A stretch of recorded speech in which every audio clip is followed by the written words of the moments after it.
बिस्मिल्लाहिर्रहमानिर्रहीम। अस्सलाम वालेकुम। थोड़ी दूर जाकर एक गली दाएं जानिब निकलती दिखाई दी, लेकिन मेरे इस गली में घुसने से पहले मुझे गली के मुखालिफ सिरे से दो साए दाखिल होते दिखाई दिए और मैं अपना इरादा बदलकर एक मरतबा फिर इसी गली में आगे बढ़ने लगा।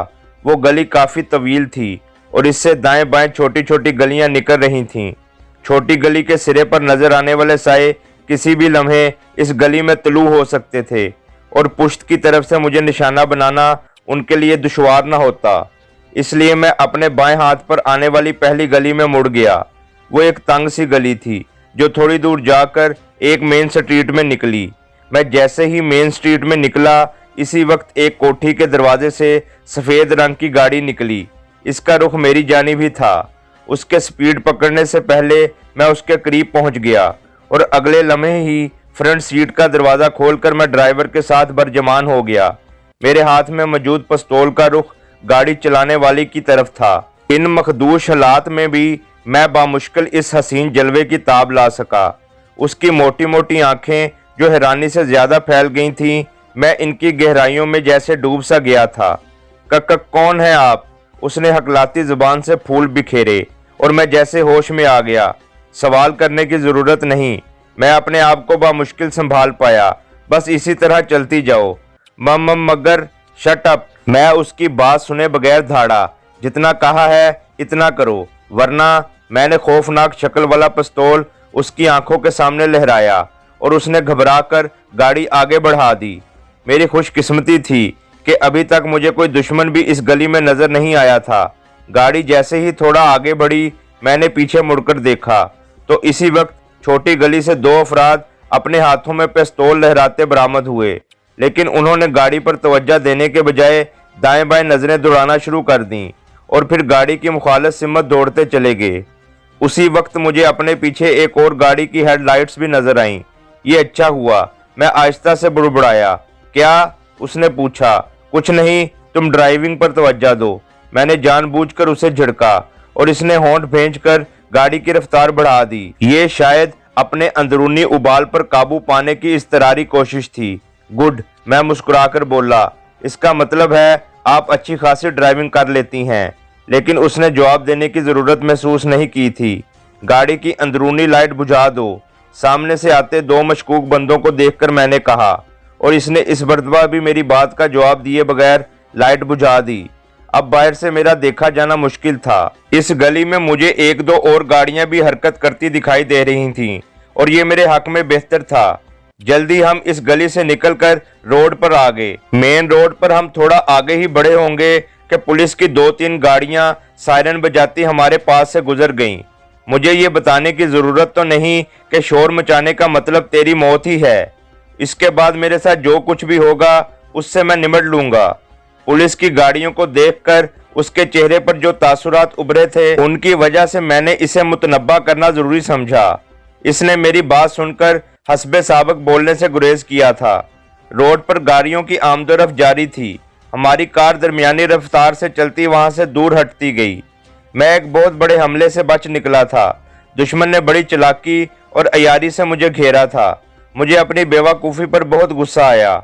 गुज़श्ता शब पुलिस वालों के आगे बढ़ जाने के बाद मुझे अब्दुल मन्नान के घर से निकलकर वो मोहल्ला छोड़ देना चाहिए था। खुफिया एजेंसियां अपनी पूरी कुव्वत के साथ मेरे खिलाफ सरगर्म अमल थीं। किसी भी किस्म का रिस्क मेरे लिए जानलेवा साबित हो सकता था। मेरी सबसे बड़ी मुश्किलात में एक तो इलाके से नावाकिफियत थी और दूसरा दुश्मन मेरे हुलिये से अच्छी तरह वाकिफ थे। ऐसी सूरत में मुझे ज़्यादा एहतियात की ज़रूरत थी और दुश्मन की नफ्सियात को मद्देनज़र रख कर चलने में ही मेरी आफियत थी। मैं अंधी खाई के किनारे चल रहा था और एक गलत कदम मुझे औंधे मुँह खाई के अंदर गिराने के लिए काफ़ी था। मैंने दिल ही दिल में अपने आप को इस गलती पर मुलामत की और दोबारा ऐसी गलती ना करने का अहद किया। लेकिन यह भी ज़रूरी नहीं था कि दुश्मन मेरी किसी गलती से ही मुझ पर काबू पाते। हो सकता था कि मैं अपनी तरफ से हर किस्म की एहतियात बरतता, लेकिन दुश्मन अपनी चालाकी और अयारी की बदौलत मुझ पर काबू पा लेता। बहरहाल ये सब बात की बातें थी। इस वक्त मुझे मौजूदा सूरत हाल से निपटने की ज़रूरत थी। अभी तक मुझे ये भी मालूम नहीं हुआ था कि कार का रुख किधर था। इस लड़की से पूछना भी नामुनासिब था। मैं नहीं चाहता था कि उसको इलाके से मेरी नावाकिफियत के बारे में मालूम हो। अगर आप मेरे पिताजी से तावान वसूल करने के लिए मुझे अगवा कर रहे हैं तो आपको मायूसी होगी। उनकी इकलौती औलाद होने के बावजूद उन्हें मुझसे ज़्यादा दौलत अजीज़ है। वो काफ़ी देर खामोश रहने के बाद अचानक बोली, मैं ऐसे बंदों से पैसे निकलवाना जानता हूँ। मैंने उसकी गलत फहमी बरकरार रखी। अगर आप मुझे छोड़ दें तो 1.5-2 लाख की रकम मैं अपने अकाउंट से अदा कर सकती हूँ, उसने झिझकते हुए कहा। मैंने मसनूही कहका लगाया, 1.5-2 लाख के लिए तुम्हें कौन छोड़ सकता है? और वो मेरी ज़ूमानी बात सुनकर परेशान सी हो गई। इसे अगर आप अपनी जेब में रख लें, उसने पिस्तौल की तरफ इशारा करके कहा। ज़रूरत पड़ने पर भी तो आप निकाल सकते हैं, ये ना हो गलती से गोली चल जाए। और जेब में एक और भी मौजूद है। मैंने खौफनाक शक्ल वाला ब्रीटा इसे निकाल कर दिखाया। लेकिन तुम्हें डर लग रहा है तो मैं जेब में रख लेता हूँ, लेकिन ये याद रखना, इसे जेब से बाहर निकालने में कोई टाइम नहीं लगता। पिस्तौल कोट की जेब में रखकर सीट पर सीधा होकर बैठ गया। उसके चेहरे को मुसलसल देखने से उल्टे सीधे ख्यालात मेरे जहन में परवरिश पाने लग गए थे। वो खतरनाक हद तक हसीन थी। मुझे सीधा हुए 1-2 मिनट ही गुजरे थे कि अचानक उसने जोर से ब्रेक लगाई और मैं झटके से आगे बढ़ा। अपनी पूरी कोशिश के बावजूद मैं अपना सर डैशबोर्ड से टकराने से ना बचा सका। मैं अभी पूरी तरह संभला भी नहीं था कि मेरी गर्दन पर एक सख्त ज़रब लगी और मेरी आंखों के सामने चिंगारियां सी फूट पड़ी। इसका मतलब है ये सब कुछ सोचे समझे मंसूबे के तहत हुआ है। मेरे दिमाग से सोच उभरी। गर्दन पर लगाई गई चोट से शायद मैं संभल ना पाता, लेकिन गर्दन में लिपटे हुए मफलर ने मुझे बेहोश होने से बचा लिया था। उसके नरमो नाजुक दिखाई देने वाले हाथों में बला की सख्ती थी, लेकिन इससे पहले कि वो दूसरी ज़रब लगा पाती, मैं झटके से सीधा हुआ और इसकी लगाई हुई दूसरी ज़रब से बाल बाल बच गया।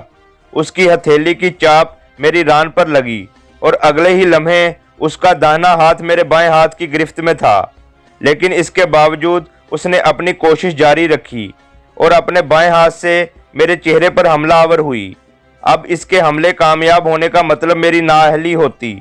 इसके दूसरे हाथ को भी अपनी गिरफ्त में लेकर मैंने जोर से दबाया तो उसके मुंह से क्रास सी निकली। इसके साथ ही वो चिल्लाई, छोड़ो मुझे जंगली सुअर। उसके मुंह से गलत अल्फाज का लावा उबल पड़ा। इतने खूबसूरत होंठों से इतने गलत अल्फाज सुनने की मुझे तवक्का नहीं थी। मैंने उसके दोनों हाथ छोड़कर बाएं हाथ का एक भरपूर थप्पड़ उसके चेहरे पर जड़ दिया और वो अपनी सीट पर गश खाकर गिर पड़ी। उसकी कैंची की तरह चलती जुबान यकदम रुक गई। अगर मैं इतना ही मोम का पुतला होता तो ऐसे कामों में हाथ न डालता। मैं गुस्सीले लहजे में बोला, और अब आराम से गाड़ी चलाना, इसके बाद गलती की गुंजाइश बिल्कुल नहीं होगी। मुझे तेरी गर्दन तोड़ने के लिए पिस्तौल की जरूरत नहीं पड़ेगी। मेरा थप्पड़ खाकर उसका सुर्खो सफेद चेहरा लाजमन सुर्ख हो गया होगा, लेकिन स्ट्रीट लाइट की रोशनी में मैं उसके चेहरे को इतनी बारीकी से नहीं देख सका था। वो लर्जती हुई उठी और स्टीयरिंग पर सर रखकर फूट फूट कर रोने लगी। मुझे अपने रवैये पर नदामत महसूस हुई। मैं इस वक्त एक गुंडे और गलत शख्स के रूप में था और ऐसे बंदे से जान छुड़वाने में वो हक बजानिब थी। मुझे शुरू से ही इसे हकीकत बता देनी चाहिए थी। Sorry, I am very sorry, मैं शर्मिंदा लहजे में बोला। मैं कोई गलत बंदा नहीं हूँ और ना ही मैं तुझे अगवा करके ले जा रहा हूँ। मैं तो खुद दुश्मनों से बचता फिर रहा हूँ और तेरी कार में भी अपने मुखालफिन से छुपने के लिए घुसा था। मेरी गलती कि मैंने तेरे साथ ड्रामेबाजी शुरू कर दी। प्लीज़ अब अपना मूड ठीक कर लो और मुझे मज़ीद शर्मिंदा ना करो। मेरी बात ख़त्म होते ही उसने अपना सर उठाकर मेरी आंखों में झांका और बोली, तुम झूठ बोल रहे हो। वो तो शुक्र था कि गाड़ी की अंदरूनी लाइट बंद थी, वरना मैं कभी भी उन आंसुओं से धुली आंखों की ताब ना ला सकता। मैं बिल्कुल सच कह रहा हूँ। किसी भी महफूज मुकाम पर पहुँचते ही मैं तुझे छोड़ दूंगा। खाओ भगवान की कसम। भगवान की कसम तो नहीं, अलबत्ता अपने रब की कसम खा सकता हूँ। तुम मुसलमान हो? अल्हम्दुलिल्लाह, मैं मुसलमान हूँ। मेरा लहजा फखरिया था और मुसलमान कभी झूठ नहीं बोलता। कहाँ जाओगे? इस मर्तबा उसने गाड़ी आगे बढ़ाते हुए पूछा। दिल्ली से करीब तरीन कौन सा शहर है? आप किस सिमत का पूछ रहे हैं?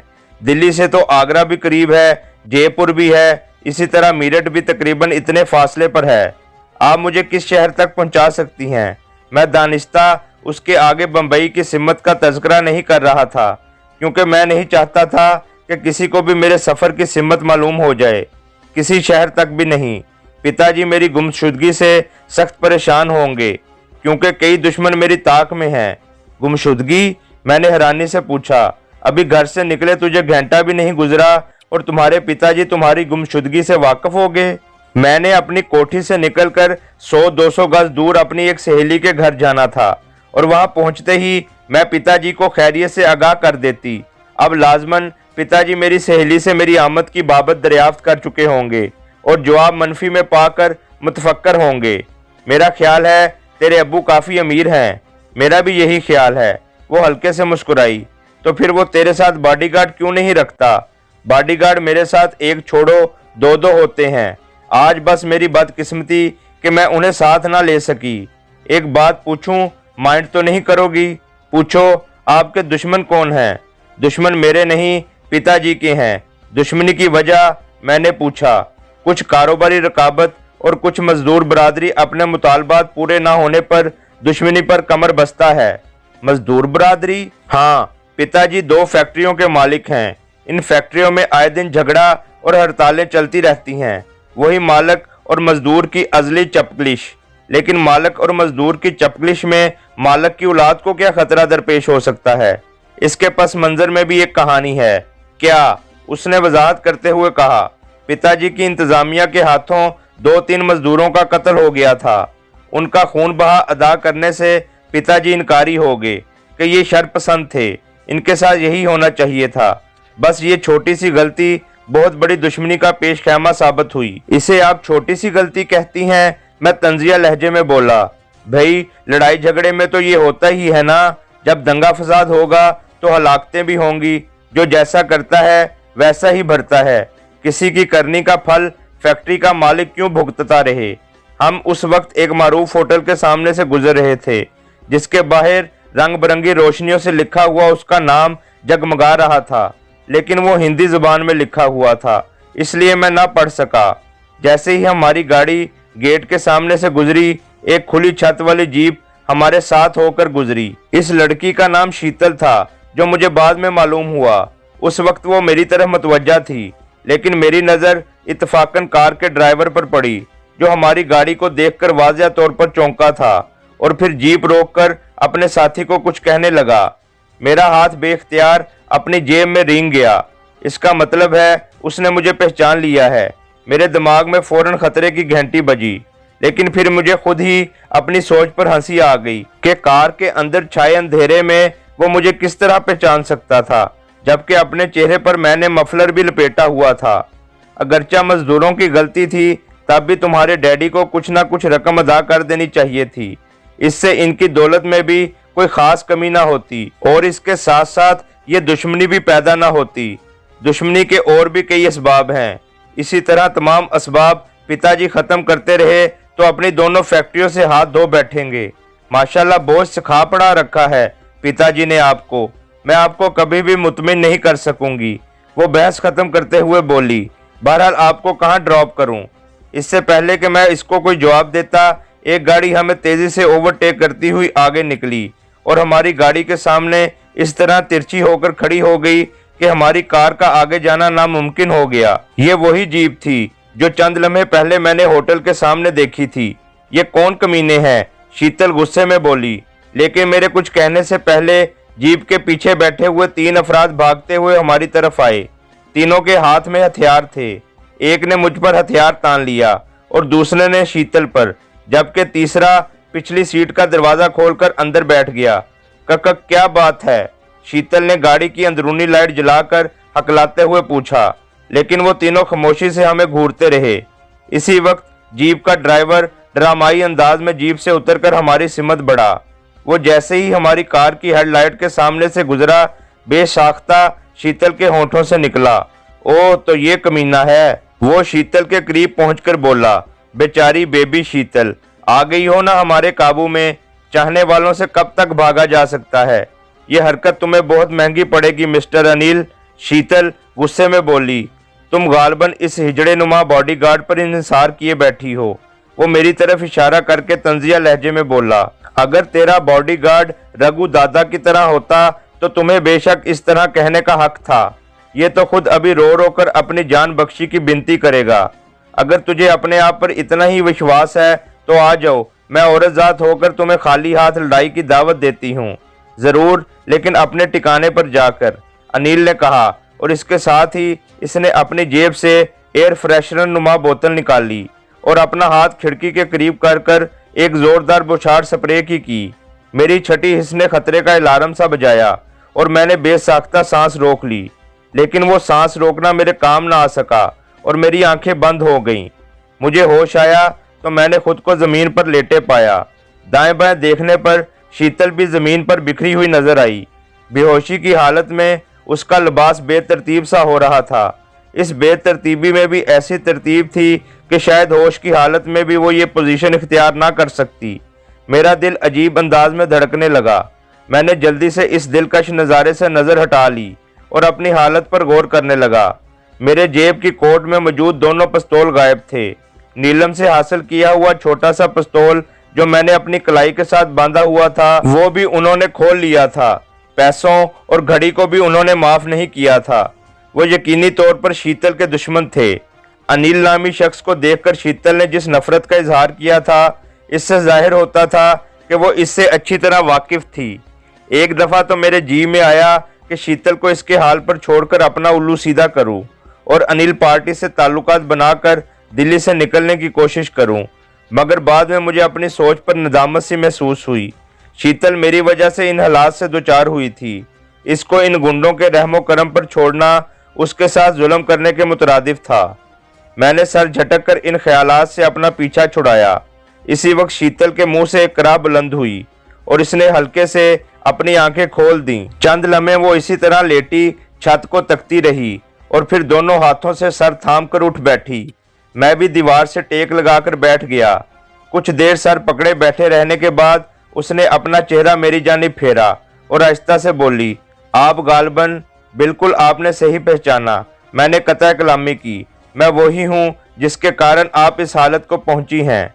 वो आहिस्ता से हंसी। अजीब खुमार आलूद हंसी थी। उसकी आंखों में सुर्ख डोरे से नजर आ रहे थे, जैसे वो सारी रात मैं नोशी करती रही हो। इसमें आपका कोई दोष नहीं है, मेरी अपनी किस्मत ही ऐसी है। वो फलसफियाना लहजे में बोली, कभी शराब पी है आपने? मैं उसका फलसफा नजरअंदाज करते हुए बोला, 2-3 दफा पी है। वो जवाबन बोली, लेकिन इतनी नहीं कि मदहोश हो जाऊं। वैसे आप ये क्यों पूछ रहे हैं? यूं ही, बस तुम्हारी हालत देखकर यूं लग रहा है कि शराब पीकर बिल्कुल आप ऐसे ही लगती होंगी। उसने बेसाख्ता कहका लगाया। अच्छा छोड़े इस सिलसिले को, अपना तारुफ तो करवा दें। मेरे नाम का तो पता आपको चल ही गया होगा। पिताजी का नाम सेठ हरिचरण दास है और मैं उसकी अकलौती बेटी हूँ। मेरा नाम असलम है। मैं उससे नजरें चुराते हुए बोला, और कहानी वही है जो किसी भी हालात के मारे आम शख्स की हो सकती है। अदाकारी अच्छी कर लेते हो उमर जान। वो जान की जेब को खींचते हुए शोक लहजे में बोली। मैं खसियाना सा होकर बोला, सॉरी, लेकिन ये मेरी मजबूरी है। हर शख्स के सामने मैं अपनी असलियत जाहिर नहीं कर सकता। अच्छा, अब मैं भी अवाम की लिस्ट में आ गई हूँ। तो आप ख्वास की लिस्ट में कब थी? मेरे मुंह से गैर इरादतन निकला। बाद में मुझे अपने फिक्रे की तलखी का एहसास हो गया, लेकिन कमान से निकला हुआ तीर और जुबान से निकले हुए अल्फाज वापस नहीं आ सकते। ओह, आई एम सॉरी। वो नादम होकर बोली, मुझे इतना फ्री नहीं होना चाहिए था। आपने तो माइंड कर लिया। मैं जल्दी से बोला, मैं सिर्फ मजाक कर रहा था। आपका और मेरा मजाक कब से हो गया? उसने जवाबी चोट की। मुझे पता चल गया कि उसका मूड बहाल होने में काफी देर लगेगी, इसलिए उसकी बात का जवाब देने के बजाय मैंने खामोशी इख्तियार कर ली और इस सूरत हाल से निमटने की तदबीर सोचने लगा। इंडिया की ज़मीन ने मेरे लिए दलदल की सूरत इख्तियार कर ली थी। इससे निकलने के लिए मैं जितने हाथ पांव मार रहा था, इतना धंसता जा रहा था। आप तो बिल्कुल खामोश हो गए। वो ज़्यादा देर खामोशी बर्दाश्त ना कर सकी और बोल पड़ी, लेकिन मैं इसे जवाब देने के बजाय आंखें बंद किए बैठा रहा। मिस्टर जान, सो गए हो क्या? उसने पूछा। मेरा उमर उमर जान है। वो मुस्कुराकर बोली। मैंने मेरी जान नहीं, सिर्फ जान कहा है, मतलब एक ही बनता है। मैं भी तुर्की बा तुर्की बोला। गलत फहमी है जनाब की। वो शौकी से बोली। अच्छा छोड़ो इस चोटबाजी को। मैंने मौजू बदला। इस अनिल के बारे में मुझे बताओ।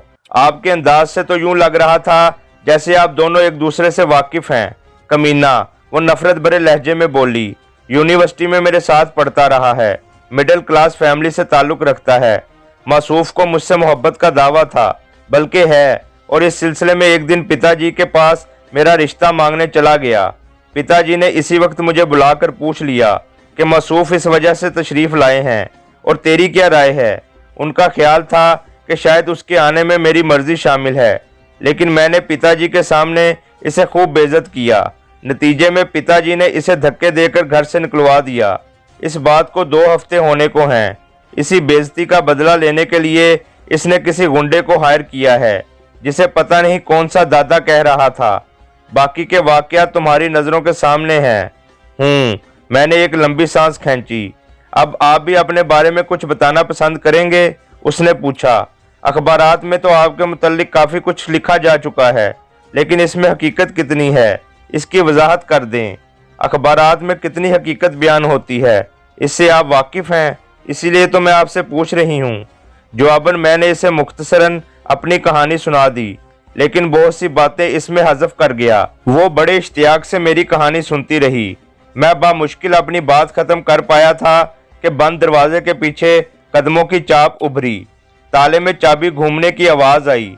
दरवाज़ा खुला। एक शख्स हाथ में ट्रे पकड़े कमरे में दाखिल हुआ, जबकि उसकी पुश्त पर मुझे 2 हथियार बरदार नजर आए, जिन्होंने हाथों में हल्की मशीन गन्नें पकड़ी हुई थीं। जारी है।